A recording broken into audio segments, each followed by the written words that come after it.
Hello, and welcome to the Juneteenth 196 2020 Special Edition B-Brilliant Minds Project, Inc. is honored to bring to you invited guests who will share their personal life stories from past to present. B-Brilliant Minds Project, Inc. understands the importance of leaving a legacy behind after we're gone.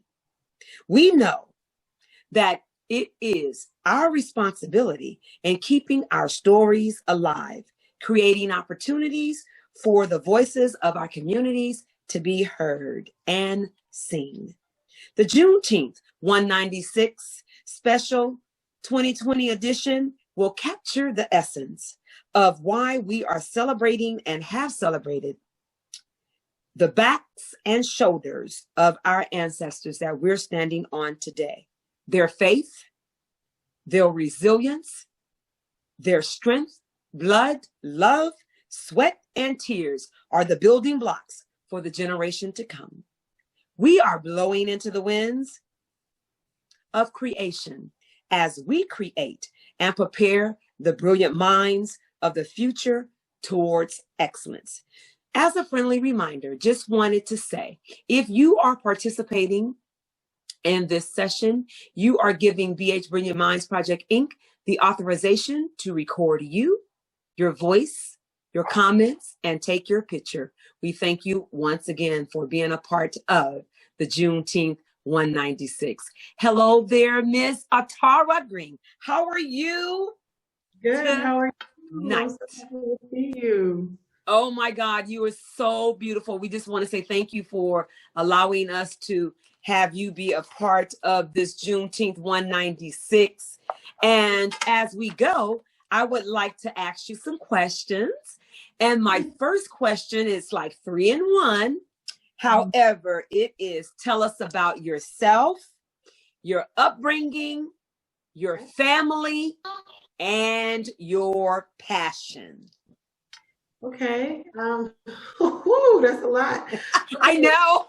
Well, I'll start with tell us a little bit about yourself and your upbringing, and then I'll go through the other ones. Go ahead. Okay. I'm Tara. Well, everybody calls me Tara, but my name is Atarah. And I grew up in San Francisco, California, in the Fillmore district with a single mom, one of four, and I am. And you still got the. Go ahead. Yeah, and I just was raised by my mom. She went to church every day, literally. She was a minister, and my mom is also a twin sister, so they're both ministers in the church. And yeah, I'm just here. I don't know how I popped up, but I'm just here. But we thank God for you just popping up. You brought sunshine to the world. Yes. So yeah, I just grew up in a really tight community. Everybody knew my aunties, everybody knew my mom. So it was really easy to grow up knowing that you had a lot of family around you that supported you and that was going to ride for you no matter what. So yeah, my life was pretty cool. Oh, cool. So do you have any siblings? Yes, I am one of 4. I have 2 sisters and 1 brother. But, like I said, my mom's a twin sister, so I have additional sister and additional brother. So it's a lot of That's unique. Yes, it is. So with that, the upbringing with being able to be around family and your sisters and your brothers, how was that growing up? It was really cool. My mom has brothers and sisters. She has 12 of them. So I had a lot of aunties and uncles, and I had a lot of cousins, and we all lived in Fillmore. So it was just like, honestly, it was a blessing for me because I always had, people in my life that showed me what I wanted to do or what I didn't want to do. Whenever they did something wrong, I was able to see it and know that it was wrong. And whenever they did something right, I was like, okay, cool. Like, how can I make that better? So it was always just a dope experience for me growing up because my family we were just so tight, and we still are. And growing up in that type of environment for a kid is so amazing, because you get to see like what community looks like before you get to the community. So that was really, really cool. And just being a regular, smegular little girl, finding her way, not knowing what I wanted to be. I just knew I knew how to sing. I knew how to do music. I knew the church, and that's all. That's all I really needed to know at that point. That's right. I just kind of let that guide me through school. And Absolutely. So tell us a little bit about your passion. I have a lot of passions, actually. That's really cool. That's a really cool question. When I was younger, I always wanted to be a singer. I sang like all around the country. Singing for when Obama got into presidency, I sung for him in New York. Oh my God, you kidding? You have to tell us about that. It was beautiful. It was just great. Get to meet so many people, and in school, just knowing that teachers like looked at me and they were like, yeah, you have a gift, and we're gonna make sure that you don't mess it up, and we're gonna make sure that you know how to navigate your way through, even if you don't do singing. And it was always taught to me that, never have just one goal, have like multiple goals, so that if one don't work out, you know how to pivot and move to another one. And then you know how to move to another one. So it was always like, what else you got? Like, what more do you have? And it was always pushing me. So one of my passions was singing.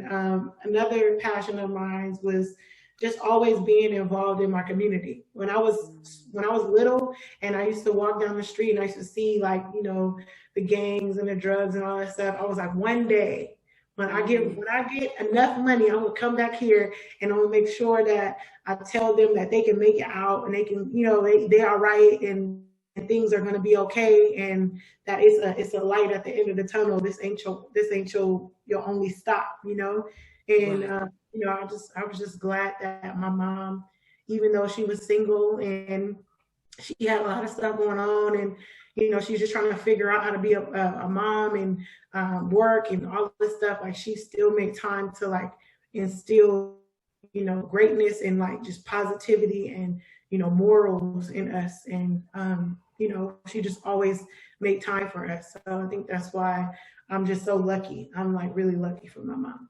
Wow, that is awesome. So my next question would be for you is,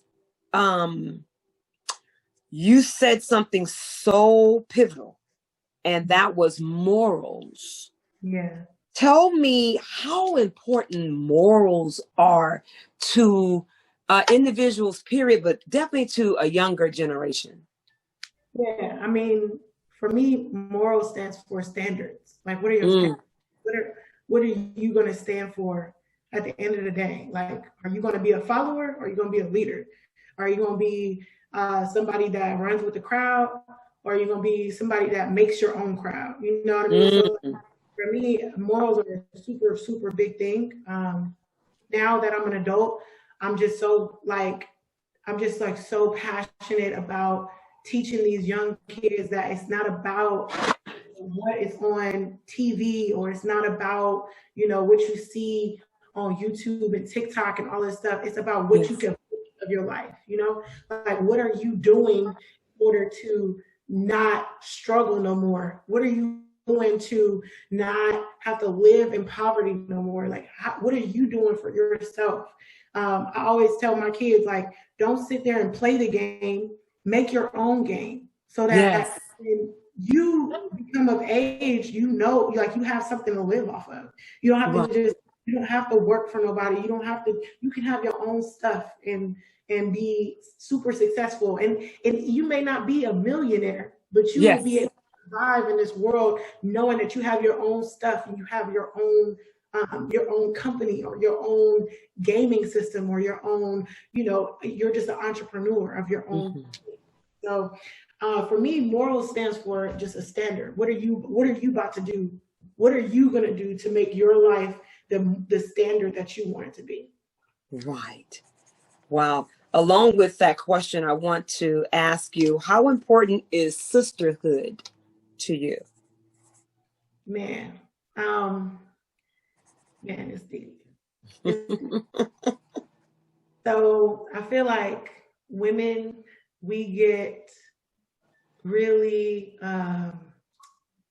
we get let very easily, and Yeah. we put so much on ourselves that we forget about each other. You know, like sometimes we can forget about each other because we're so worried about trying to fix everything. We trying to do all this other stuff, and but we forget that it's other women out there that can help us. You know, Yes. one thing I always like loved about my mom and her sisters. You know, she got 9 sisters. You know, yeah, they argue. Yep, they talk. They go in. But at the end of the day, they knew that they were sisters, and they knew that they was gonna need each other, and they knew no matter what, they was just gonna be blood, and that's just what it is. We're gonna argue. We're gonna fuss. But do you want some food? You need some. We'll bring you some furniture. What you need in your house. Like it was always like that. So I always seen that. So when I grew up with my sister, like it was just like you my sister no matter what. It is what it is. We don't have to agree on everything. But when you need something, I'm gonna be there. When you need support, I'm there. When you need somebody to talk to, I'm there. And that helped me to grow as a woman. Like it helped me to grow up and know that I had that support. I have somebody that's going to be there for me and that's going to, teach me the way and like tell her story so that I don't have to go through her story unless I wanted to, and just looking at my sister and just like, knowing that she was there for me, always like supporting me and stuff and being my backup singer and all kinds of stuff. I didn't put her through the ringer, but she was always there for me. And sisterhood is so important because you just never know what that next sister is going through. And so they might be able to tell you something that can help you to not have to go through that. So like I think that more women, we need to start being more of sisters and not being so set on just focusing on just us. But like knowing that if you crack the door open for somebody, they have an opportunity to walk in with you, not take over for you, but walk in with you. So yeah, sisterhood is a big portion of my life. That is awesome. When I say the word, well, before I go there, when we did the retreat, I just want to say thank you for participating. Your words, your values, and everything that you shared with the women was a blessing to them. And I'm quite sure that hopefully it was a blessing to you. How did you feel that day? What sparked your interest? What resonated with you that day? Because it was a lot, but it was a beautiful thing. But what resonated with you that day?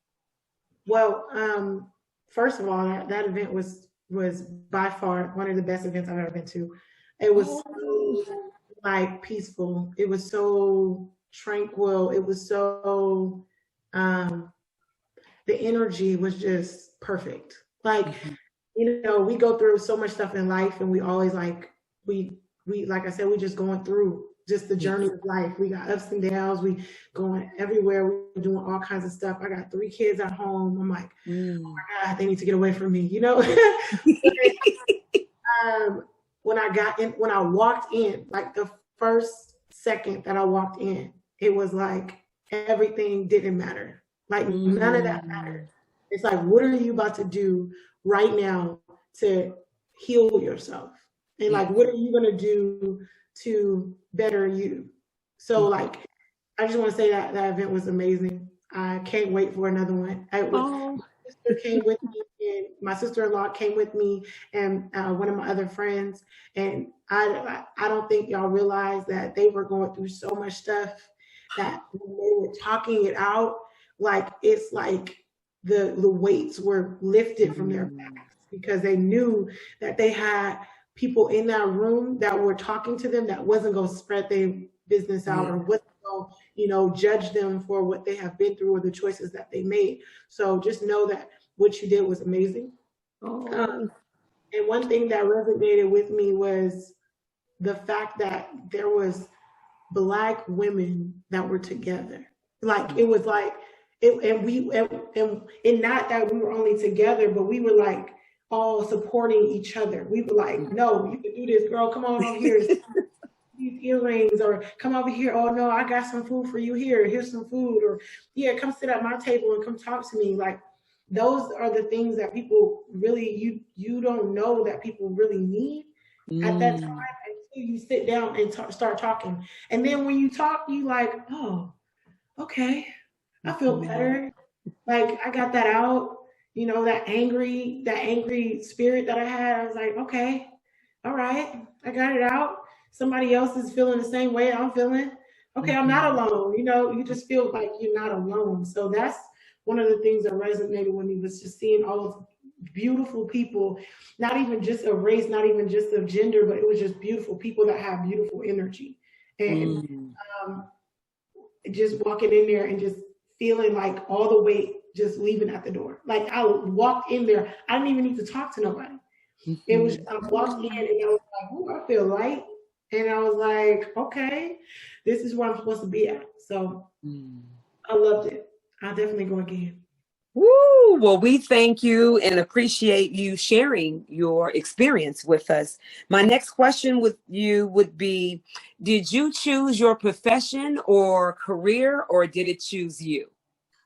It definitely chose me, for sure. Working, I've been working since I was 16 years old.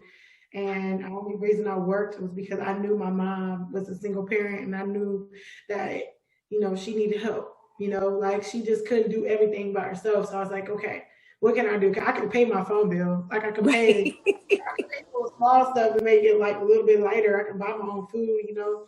So I've been working for a long time, and it was more into like customer service, because I know how to talk to people and deal with people's personalities. But I remember working at a hotel in San Francisco, and one day I was sitting in the lunchroom and I was just thinking, like, what am I doing? Like, what is this job helping somebody? And I was like, man, but nowhere, because I got 3 kids, I'm married, I just got married, we got so many bills, and I'm like, I just can't do it.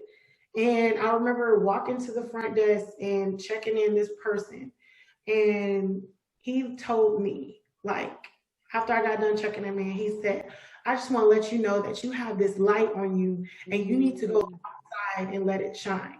And I'm just honest. And when he said it to me, I just started crying, because I was like, he didn't hear me in the back talking and saying to myself, like, I need to get out of here, but I don't know how to, you know? And I was just like, well, I'm like, thank you so much. And he was like, all you have to do is just leave. That's all you have to do. And everything else is going to work out for you. He was like, the type of person that you are and the light that you have, it's going to find whatever you need. Like, it's not you. You are not on this earth. It's your spirit that's on this earth, and it's creating paths for you to go through these different, you know, journeys in life. And he said, just go for it. Whatever you're trying to do, just go for it. Don't think about nothing else. Don't think about bills. Don't think about you not having no money. Just go for it. Figure it out.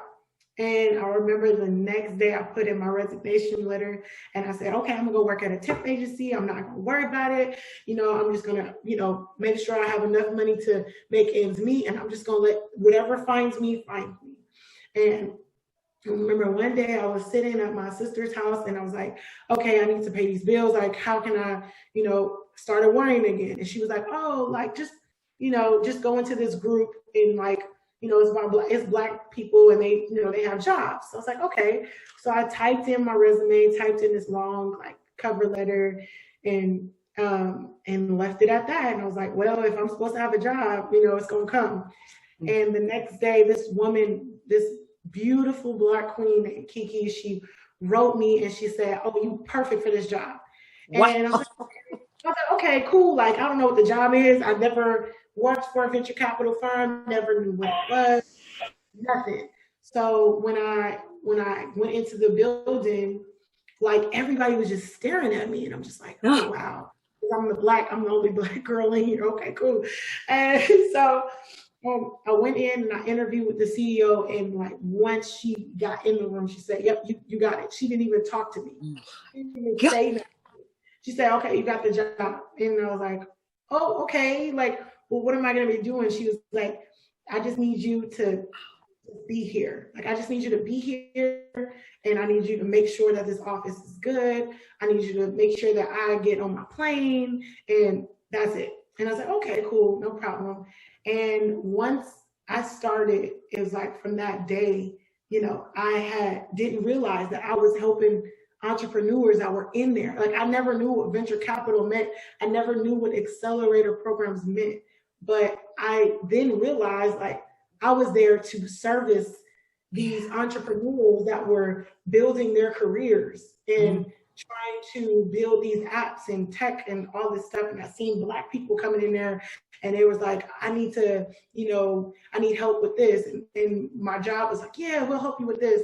So I just began to learn and try to like navigate myself through there. And my coworkers were so amazing. They was like giving me information. It was helping me, just be like, here, like, this is what you need to do for here. And this is what you need to do in order to go here and work in this part. And it just all worked together. And I am here 3 years later, helping entrepreneurs become $1 million companies and making sure that Black people have capital in this world. So my God, now that's a story. This is significant. This is why we are doing this Juneteenth 196 special 20 edition, is because being able to share the stories with the world and leaving our legacy is so important for us. Oh my God. And thank you for sharing that. When you hear the word, before we go there, I do now know that you've started your own nonprofit. Tell us about that. Yeah, I did recently. If you can. I mean, I'm No, I just I just recently started my nonprofit. One day I was laying down when distance learning had started, and I'm like, well, what we gonna do? Like, these kids gonna be at home, like with us, like, whoa. And so we began to go out to the store and buy supplies for them, and we just didn't know, so we just started buying so much stuff. Mouses and all kinds of stuff. And then I was sitting there and I'm like, man, like, I can afford this. Like, because I have a job, a really cool job that's good. But I'm like, what about all the parents that can't afford this? Like, that can't afford a mouse for their kids, can't afford Wi-Fi, they can't afford, just the supplies that come along with just getting this laptop from your school district, but like all the other stuff that they need. So I was like, honey, like, what are we gonna do? And he was like, well, what can we do? We can't do nothing. And I was like, well, I'm gonna figure something out. So I went to bed and I woke up the next morning and I just didn't sleep. Like, I just couldn't sleep. I just kept worrying. I'm like, kept saying, like, something we can do. Like, it has to be something we can do. And he was like, well, why don't we just do a backpack drive? And I'm like, okay, cool. But like, they not gonna need backpacks. So like, well, how can we do that? He was like, well, you work for a tech company, you work for a venture capital firm, use what you got. And I'm like, okay.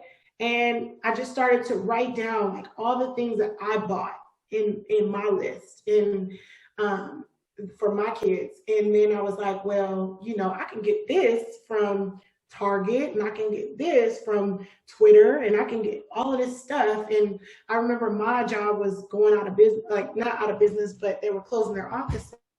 And I remember seeing all of these supplies, like so many, like notebooks and pens and paper and all, like everything, like mouses, all kinds of stuff. And I was like, I'm not finna throw this away. Like, I'm just not gonna do this. I remember getting a box and start putting like all kinds of stuff into a box, all technology stuff. And then I was like, oh, I can reach out to like all of these big companies and that are going out, like that are closing their offices. And I could just get all their supplies and like put it in a backpack and like give it to these kids. And then I was like, this ain't gonna work. But I was like, whatever, I'm just gonna do it. So I remember getting on LinkedIn and like start reaching out to just random people that work for these companies. I'm like, is your company, closing their office? Can you send me all of your supplies? And then people just started, yeah, sure. Yeah, okay, yeah, I'll send it over. And I was like, oh, this is really working. Okay. I just remember like setting a date, like, okay, December 12th, December 11th, and we're going to do this. We're going to do this. And people just started falling. Like, I don't even know where they were coming from. Like, I posted on LinkedIn, people were just coming to me like, yeah, I'll give you a truck so that you can load all your stuff and get it to one location, another location. Yeah, I'll provide you a tent so that you're able to, like, if it rains, you're still able to do your backpack drive. I'll provide you with notebooks, growing kits. I remember we got backpacks from Twitch, and we got pouches and all kinds of selfie sticks, all kinds of stuff that had the logos of all these tech companies on it. And I was like, okay, this is going to be dope. And I was like, okay, well, what can I name this event? And then I was like, I want to impact, people. I want to impact these youth, like, to not only see these tall, high-rise buildings in San Francisco and in the Bay, but to know what's inside of them, to utilize the opportunity to go in to them and like have this tech company impact the community so that they can build a pathway so that all these Black kids and brown kids that are sitting there dreaming about what they want to do actually have access to do what they want to do. So I was like, okay, I'm gonna call it Tech Impact. And the day of, we gave away almost 500 backpacks. In the community, principals was reaching out to me. The school district was like, yeah, we're gonna support your event. Sent all these kids out. We were able to give out masks. We were able to give out PPE for these kids. We were able to register a lot of people to vote. We did so much. We gave food bags out. It was amazing. People were just coming and they were like, yeah, we'll do this. We'll do this part.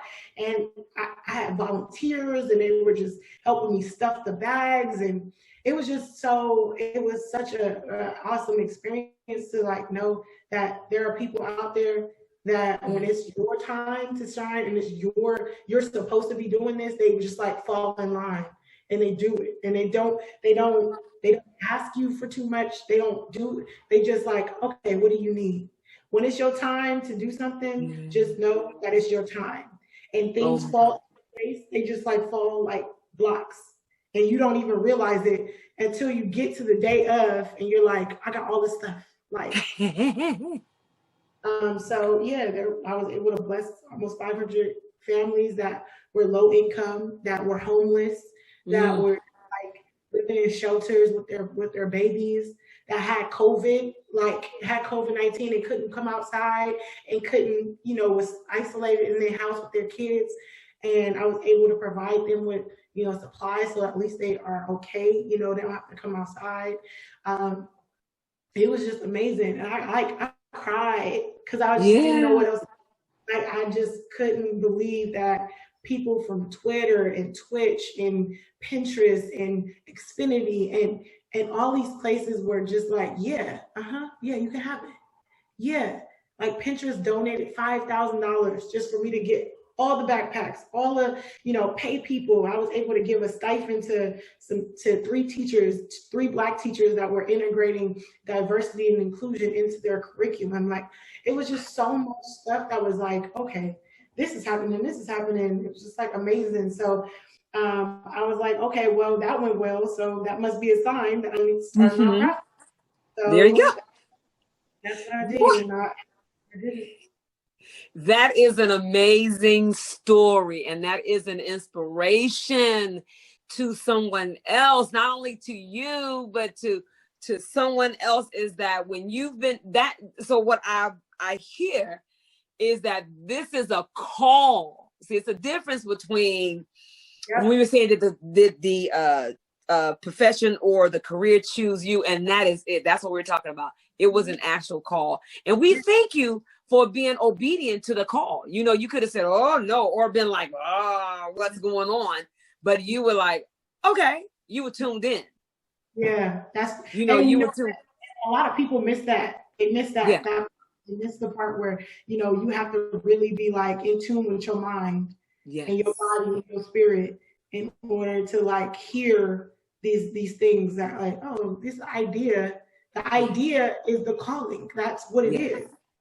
Yes. So yeah, wow. And that leads right into my next question about self-care. And I love that you said that is how you tune in. So what do you do in order for you to be open enough to tune in? What are you doing for self-care? For self-care, I really try to keep positive energy around me. Like around my kids, around my husband, around my sisters. If somebody comes in and I feel their energy, like, and it's off, we leaving because you are not finna disturb my peace. Now, that's what you're not finna do. But a lot of times I just do a lot of meditation. I sit down and I'll be in quiet. I literally am in quiet. I'm very still. When it's time for me to take a break, I'm like just tuning everything out. Whether if it's going for a walk, if it's listening to some music, if it's just sitting. People have a hard time with that one, just sitting. There they do. Yes, ma'am. Don't say nothing. Don't turn your phone off, turn everything off, and just sit there and listen. Listen to what's happening. You don't have to really hear nothing. You can hear just silence, but take that silence as gratefulness. Like you have a second to be still and like listen to what's happening in the world. So I do that a lot. I definitely talk to my sisters a lot. Like one thing that a human being can do for themselves is talk. Like talk everything out, because when you are going through something, you just never know who already went through that or who's going through that. And y'all can help each other to go further and get through that dark time. There's been a lot of times that I just be like, sister, I just need you to listen. And she's like, okay. And I'm like just talking and hours go by. I'm just talking. And she's like, okay, you done? And I'm like, yeah, I think I'm done. And I feel so much lighter. And then she asked me, and that's one thing people have to realize is sometimes people just need to talk and they don't need anything else from you. They just need you to listen and hear them. Not like listen, just listen, but like hear what the pain is, or hear what the issue is, or hear what this person is saying. And then if that person would like you to say something in rebuttal, ask them, would you like some advice? You know what I mean? Versus like, I'm gonna tell you what ways that you do it. And we have this super cool just relationship where I can just be like, I just want you to listen, or I want you to listen right now and I want you to tell me what to do. So we know how to communicate in a way where we all are getting all of this negativity out into the atmosphere and letting it go. Yeah. That is definitely a stress reliever for me, because I hold a lot of stuff in, and people hold a lot of stuff in, and years and years and years go by, and that's it, just gone, and you regret a lot of stuff that you could have did. So yeah. That's my self-care. Wow. Thank you for sharing that. And that is so important for us to do. And as you were saying, when my kids was growing up, I would have a mental shutdown quiet time. Amen. It's because I was allowing them to, what I would share with them is that, and I share with others, that you're going to be with you for the rest of your life. Mm-hmm. So you might as well get to know you really good. And not only with that, when you are able to sit with your own thoughts and hear your own self-talk, you then can say, oh, why did I think that way? Or, oh, right. But you get a chance to listen to you. And that's what society is built up and designed, that you don't take time out to be still and to listen. They want you on all the time. COVID-19 has put us back, reset. That's what I'm restart saying. And put us back into that being still listening, and people are finding out that a lot of folks is challenging, but they're learning how to deal. But that's what's important. You have to be still. Another, that was the mental shutdown, quiet time. I was telling them that they were talking from the time you got up to the time you get home. So, but then this time, what they had the opportunity to do, they would be able to draw, write, read a book, or just be quiet. But it allowed them to be to themselves. Now, as they are adults, people trip out about them because they can be by themselves and they can be quiet and still. And people are like, well, what's wrong with you? It's like, nothing's wrong with me. I have learned that I'm okay with being with me, you know, being okay, being still. And then I went to this a session at one point. It was a couple years ago. I was one of the facilitators at a retreat. And the doctor, each time he did this, he told everyone, he said, what I want us to all do. And he had a little bell. He had 4 minutes on the bell. You had to sit there for 4 minutes, and you had to be quiet. It was amazing. I felt that I was on a trip. When I opened my eyes, I was like, now that's crazy. You can leave here 4 minutes a day. And how beautiful is that? And because we say, oh, we don't have time for this. We don't have time for that. Again, COVID-19 has shown us, oh, yeah, you have time. You just didn't use it correctly. You know, how do we now force ourselves to take time? But go ahead. You were getting ready to say something. Oh, yeah, I just was rebuttaling, like, it's really important that we realize that COVID-19 was a blessing in disguise. A lot of people were going. That's what I believe. Running and ripping and running and not taking time for their families, not taking time for themselves, not taking time for the things that they needed to be doing, and also not using the gifts that they had.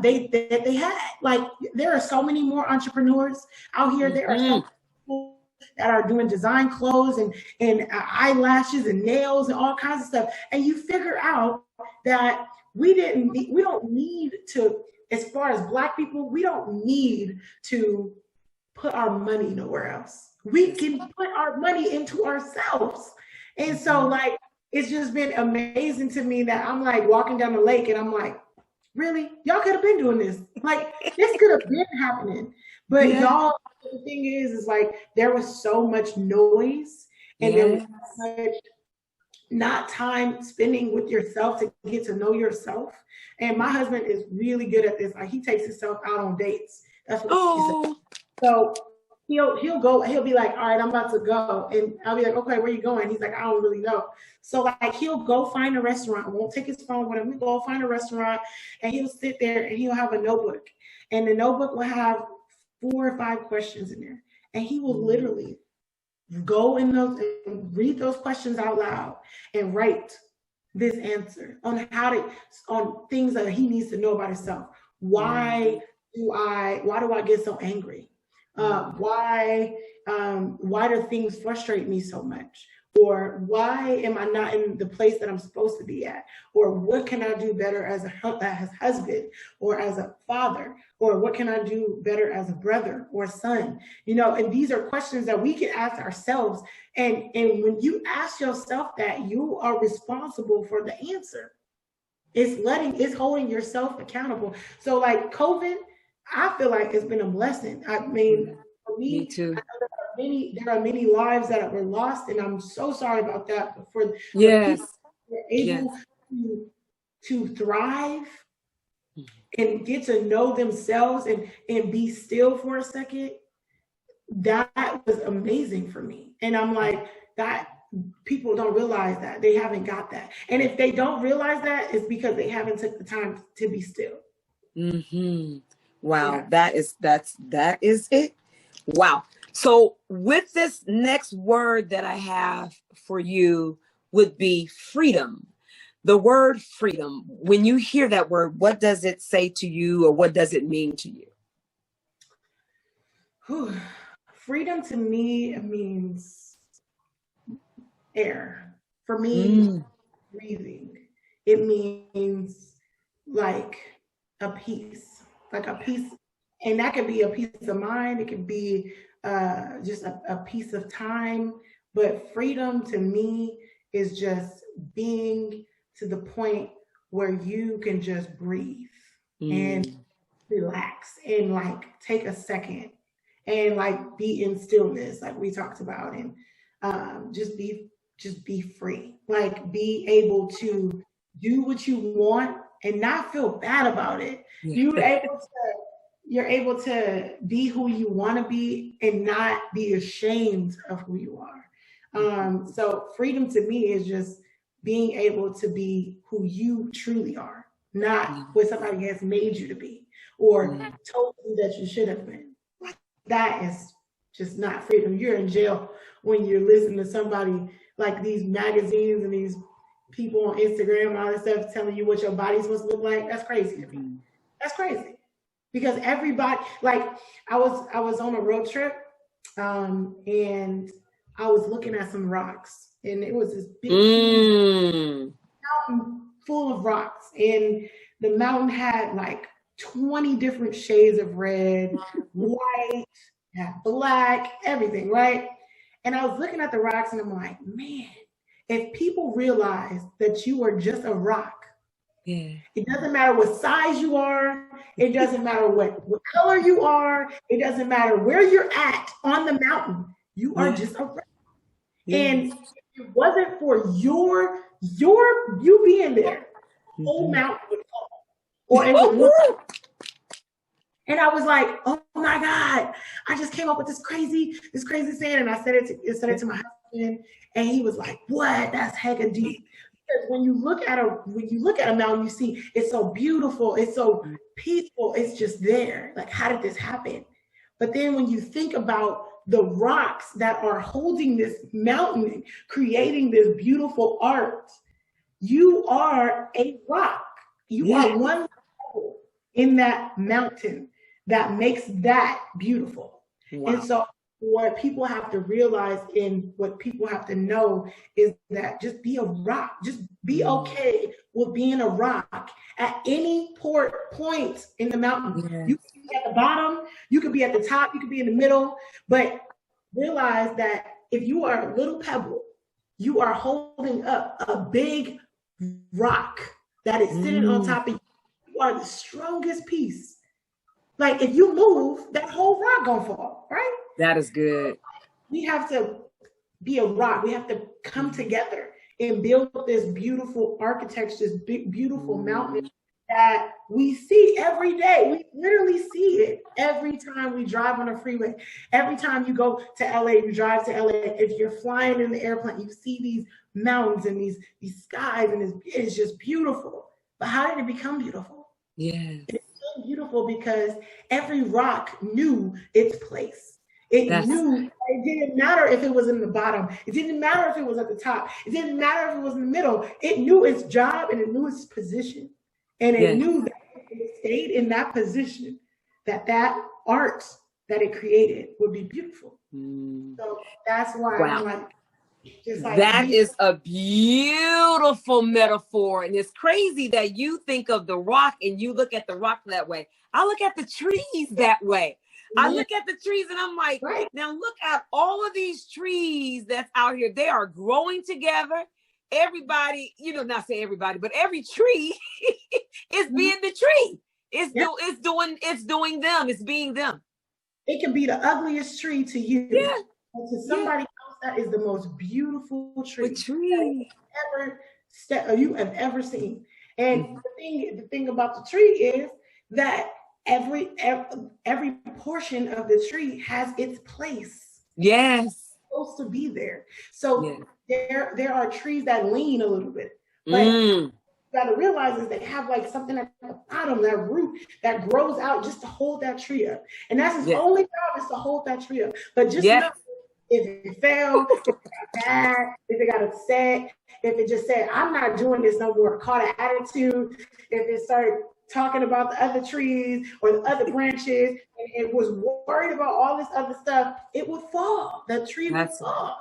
But it knew its place. and it just Yes. is there. And no matter what, it's going to stay right there. So that's what people have to realize. People have to know what their place are and know what their place is in this world, and understand that the position that you play may seem minute to you, but it's holding something else up, no matter what.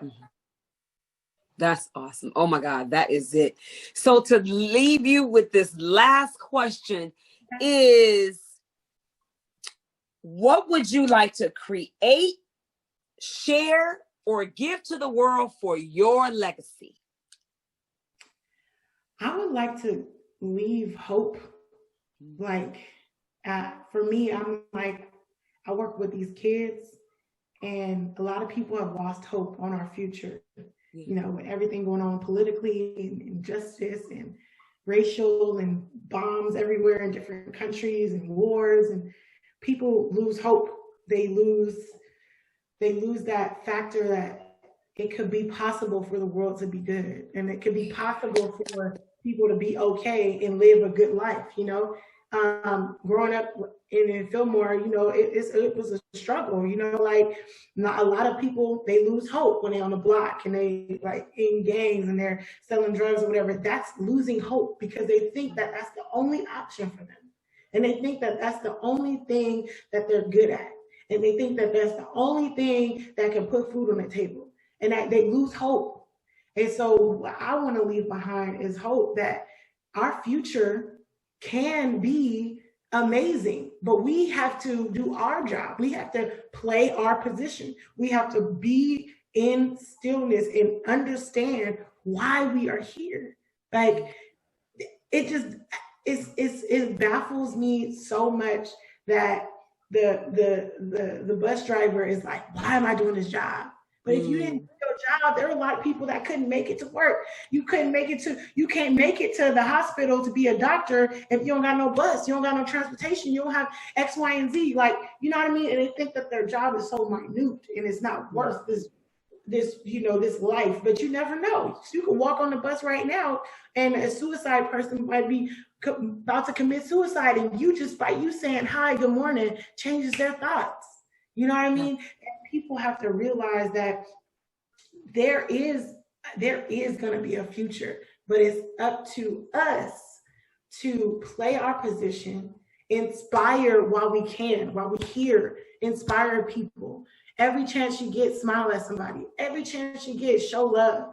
Every chance you get, let somebody else know that there is a way out. There is a end. There is a positive end. There is a way that you can make it. And don't feel like you're alone. Like, you know, everybody goes through the same thing, and everybody goes through the same thing, but just different times and different portions of their life. But we are all human, and there is hope for an amazing future for our kids. And there is hope that, you know, you can make it off of the block. You can make it out of the shelter. You can make it off of homelessness. You can make it off of getting fired from your job. You can make it out of COVID. You can make it all out of this stuff, but you have to have hope and faith that you can do it. So that's one thing I want to leave behind, especially for my young kids. Like you are the future, and make sure that you are taking advantage of the hope that me and you have for this world, you know? That's right. Give me one. So I'm going to go with this that was the last question. I'm just going to start it back again. I think I was probably continuing to record. So the last question for you would be how important it is for people to be authentic.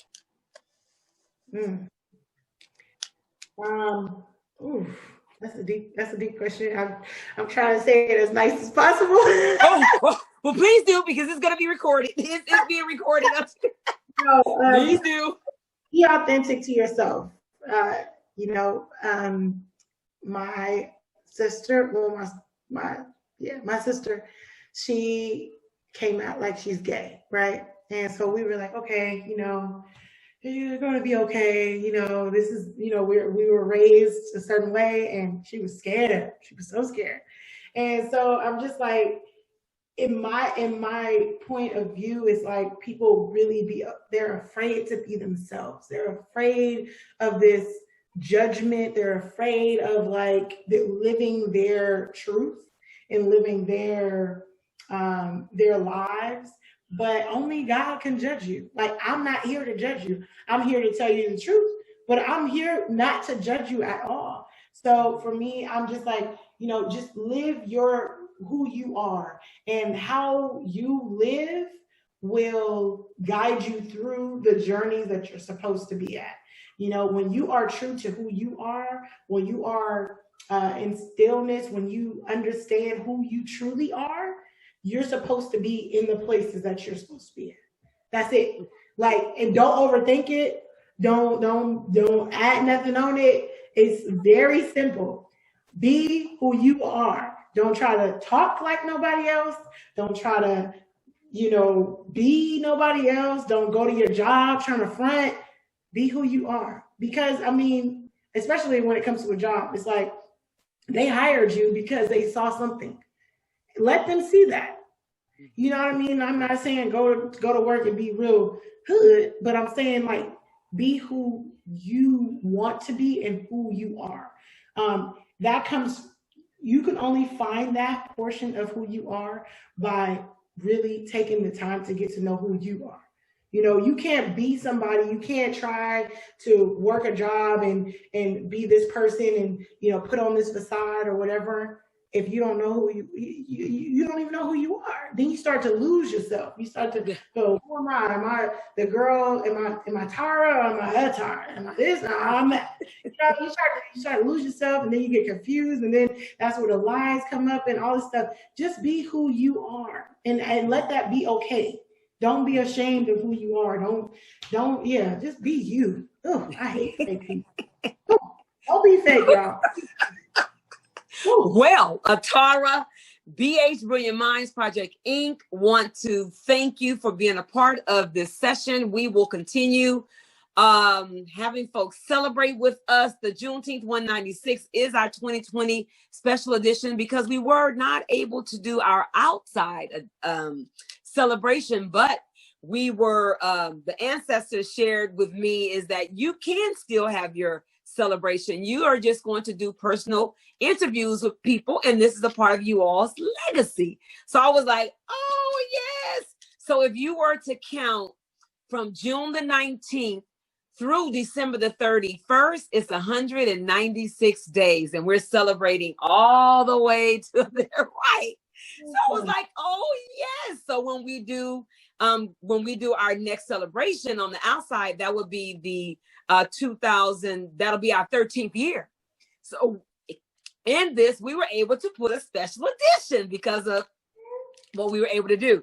So with that, we also came up with the theme. It was, we are the breath of our ancestors. We will never break because we are history shakers and makers. And this is in honor of acknowledging that Black culture, Black minds, Black breath, and Black lives do matter. And we are saying it loud because we are Black and proud. And we definitely want to thank our sponsor, the Win-Rose Fund of the Common Council Foundation. I am so grateful and thankful to them. Because of them is why we're able to do this special 2020 Juneteenth edition. These sessions will be uploaded to our website, and it's www.B-HBrilliantMinds.org, and it will be uploaded to our website and our YouTube channel. So with that, we again want to say that if you have participated in this personal interview, you are giving B-HBrilliantMinds Project Inc. the authorization to record you, your voice, your comments, and take your picture. And we are so grateful again to say thank you for sharing your authentic self with us and keeping our legacy alive.